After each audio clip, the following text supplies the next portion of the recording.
John, I need help. I've already talked about half of your albums on my channel. What should I talk about next? Are you asking me? The answer lies within another John. What other John could we be talking about? I don't have any other Johns in my collection. Oh, wait. He must be talking about this John. John Fogerty. Now I can see clearly. Good afternoon, my fellow monks, and welcome back to another video with the Monkey Sending Sensei. And today, I'm bringing you another episode of my series, Meditation with Vinyl. On this dark afternoon, I'm bringing you another classic all the way back in 1969. The second album that this amazing classic band would release that year. And I'm, of course, talking about the iconic Green River by Creedence Clearwater Revival. Now, what can be said about Green River that hasn't already been said? It's iconic, it's a classic, it's everything you want in a CCR album and more. This album is chock full of iconic songs, classic hits, great deep cuts. Prior to this album, CCR were more of a blues band. They really had the blues on their sleeve. You had songs like 99 and a Half and I Put a Spell on You and Susie Q that were excellent bluesy renditions of classic 60s numbers. But on this album, their sound really comes into their own. This is the album where they really become Creedence Clearwater Revival. You still have the blues on here with tracks like Tombstone Shadow and Sinister Purpose, with John Fogerty's amazing Bayou Shredding, as I like to call it. But this album really starts to open up and they start to explore more sounds. There's elements of folk. There's elements of a little bit of 60s country. There's some heavier rock moments on here.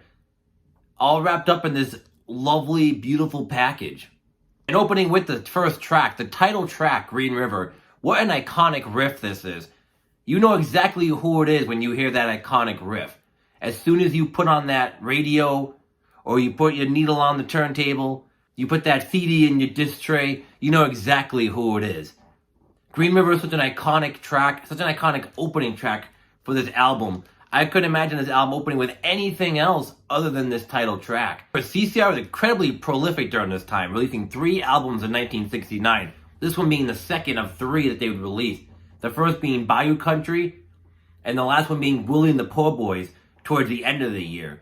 And even bands in the 60s that were prolific, such as Led Zeppelin and the Beatles, weren't as prolific as CCR. This was a hard-working band. And you really have to give it to John Fogerty. He's the mastermind behind pretty much everything. While the other guys are great musicians and they did bring some ideas to the table, John Fogerty is the real genius of this band. He wrote the songs, he produced the songs, he did the albums, came up with the concepts. Just this guy is just a brilliant genius. He's like the Brian Wilson of the band. Unfortunately, John being the leader of the band would ultimately lead to the demise no more than 3 or 4 years later, but at this point, the band were firing on all cylinders. Tombstone Shadow is the best of the CCR blues. It's right up there with Penthouse Pauper as being my favorite blues number these guys would ever perform or write in their entire career. This song is all about a guy who goes to see a fortune teller, and the fortune teller tells him, you have a bad luck mark on you, don't travel, don't fly, no flying machines, otherwise an airplane. This is the 60s, so flying was still kind of a new thing at that time. Flying was only about 20 or 30 years old at that point. So flying machines were still kind of a new concept. And just telling the guy, don't travel. Don't go anywhere or else you could die. And that's an excellent concept for a blues song. Taking that kind of bad luck, born on a bad sign kind of deal, but just bringing it to more of a relatable southern level. And these guys were from California. They really didn't know anything about, the Bayou Country in New Orleans. But John Fogerty had seen, I'd assume he'd seen movies and just photos and just, that whole mystique of New Orleans and Southern culture. And he was able to take that and really cultivate it into his songwriting. And I think it's what John Fogerty does best on this album and throughout his whole CCR career, was just taking his lyric writing and his influence and really putting it into song crafting. And then we get tracks like Commotion that are more toe-tapping, they're more fun, they're a little bit more bouncy and energetic. And we get the amazing ballad, Wrote a Song for Everyone.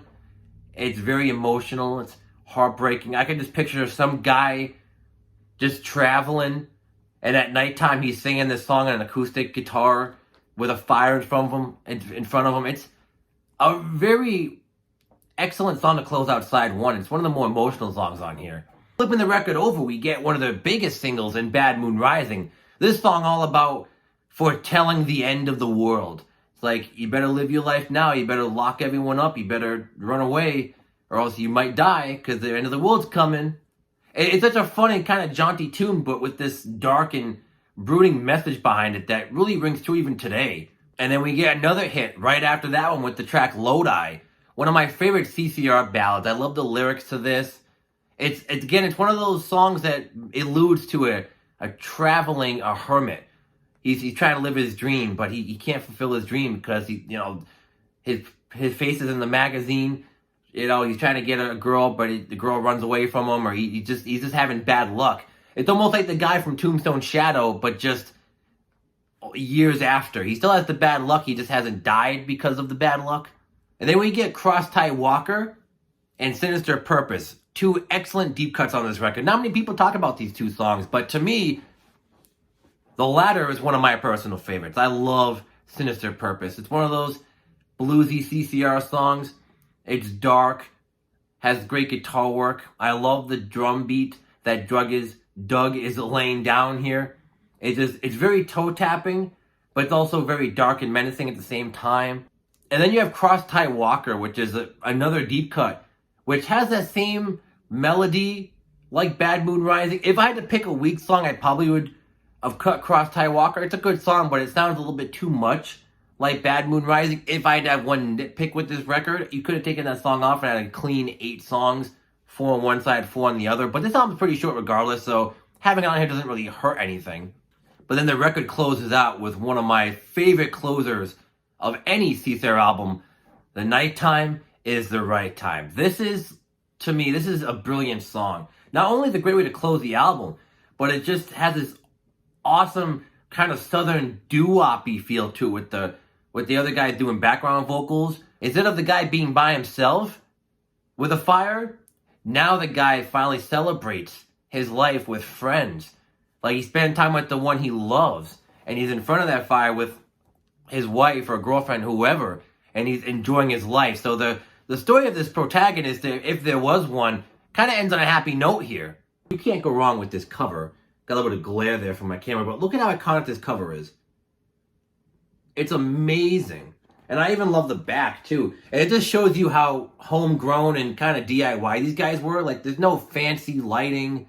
There's no fancy studio. It's just them sitting outside on a old rickety kind of fence, you know? It's just really iconic to the CCR sound and kind of who they were at this time. And the edition I currently own is the 50th anniversary half-speed mastered Abbey Road. A great sounding pressing. I really love the sound dynamics on this album. Everything is so crystal clear. The studio panning, like the stereo panning, is amazing. And they reproduce the old school fantasy label too, as you can see here. Oh, beautiful stuff. This album sounds fantastic. These albums did get re-released about 2014 or so, but they weren't half-speed mastered. And I think they kind of suffer because of that. They're good sounding pressings, but if you were looking for classic CCR on vinyl, I would recommend these half-speed mastered. But with all that being said, I hope everyone enjoyed my quick review of Creedence Clearwater Revival's Green River, one of my personal favorite albums of the 60s, and a definite bona fide classic. If you want to see me cover more bands and artists like Creedence Clearwater Revival, The Beatles, Rush, name it, anything under the sun that you want to see, make sure to like the video, comment down below, subscribe to the channel if you want to see more videos like this, and hit that notification bell. That way you can get notified when I upload a new video to the channel. And remember, listen to Rush. And don't forget to keep meditating with vinyl.